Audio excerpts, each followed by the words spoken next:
Hello guys, magandang araw at kumusta po kayong lahat? Ngayong araw nga pala ay samahan nyo ako para bumili nga ng aming pagkain para sa loob ng isang buwan. Yes guys, para sa loob ng isang buwan na yan ang aming konsumo o hanggang aabot nga siya sa sunod nga ng sahuran ng asawa ko. Kaya kailangan talaga budgetin. At ayun guys, umalis nga muna kami ng asawa ko para bumili nga ng ulam dahil nga yung mga bata ay masama pa kasi yung pakiramdam nila guys at kailangan pa kasi nila na nga pailinan nga sila ng may ulam nga nila kasi nga dahil nga wala pa masyado nga silang panlasa. At hindi na muna ako bumili ng maraming gulay ngayon, yung kinuha na lang na muna namin yung karne ng manok kasi para nga sa mga bata. At eto, bumili na rin ako ng 2 kilong isda, yung iba inilagay ko na nga sa ref. Tapos yung iba niluto ko na guys. Ipiniprito ko na muna etong isda, isasabaw ko nga sana to pero ayaw nga ng mga bata kaya yung ginawa ko na lang tong iskabeche para meron ding sabaw. At ayun guys, pagkatapos nga namin kumain ay pumunta naman kami ulit din nga dito sa palengke guys para bumili nga ng gamot ng mga bata. Pagkatapos bumili na rin kami ng konting grocery lang para nga sa mga bata guys. Ayan. At naghanap-hanap pa nga ako dito guys ng spaghetti para nga sa birthday nga ni Ate Chelsea kasi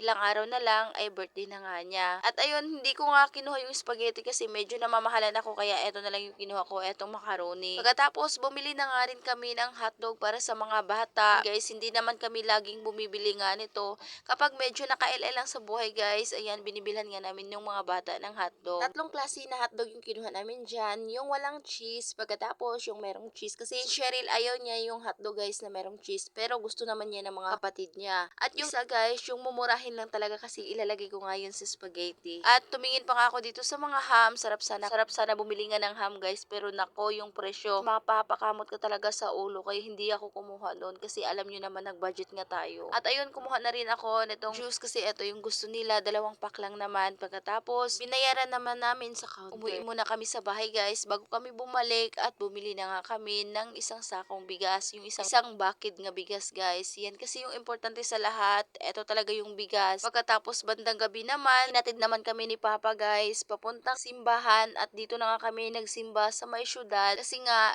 pagkatapos nga ng misa ay papasyal nga namin yung mga bata. Pagkatapos makalaro nga sila dito sa palaruan kasi eto yung request nga nila sa papa nga nila. At eto din yung ano namin sa kanila na kapag uminom lang sila ng gamot nga nila ay ipapasyal nga namin sila dito. At ayun guys, pagkatapos ng misa guys ay naghanap na muna kami ng makakainan dahil yung mga bata ay nagutom na nga sila at mamaya na nga daw sila maglaro kapag natapos na nga silang kumain. At kapag pumapasyal kami guys, yung lagi talaga nilang gustong kainin ay yung kwek-kwek guys. Pagkatapos, yung mango shake. Yan talaga yung gusto talaga nilang ipapabili. At kapag pumapasyal nga kami dito guys, ay dito lang talaga kami kumakain sa pungko-pungko or yung sa tusok-tusok lang. Wala talaga, hindi talaga yun sila nagre-request ng Jollibee kasi alam naman talaga nila na wala nga talaga kaming sapat na pera. At masaya na yan sila guys, kapag ipasyal mo lang sila, ay masaya na yan sila. Hindi yan sila mahilig mag-request ng pabili doon, pabili ng ganyan. Ang gusto lang talaga nila ay ipasyal nga sila. At ayun guys, dahil nga wala kaming nahanap doon na kainan dahil na nilipat muna kasi yung mga kainan dito guys. Hindi namin alam kung saan na nga yun nalipat muna, kaya eto yung nahanap namin. Etong mamihan, kaya dito na nga kami muna kumain.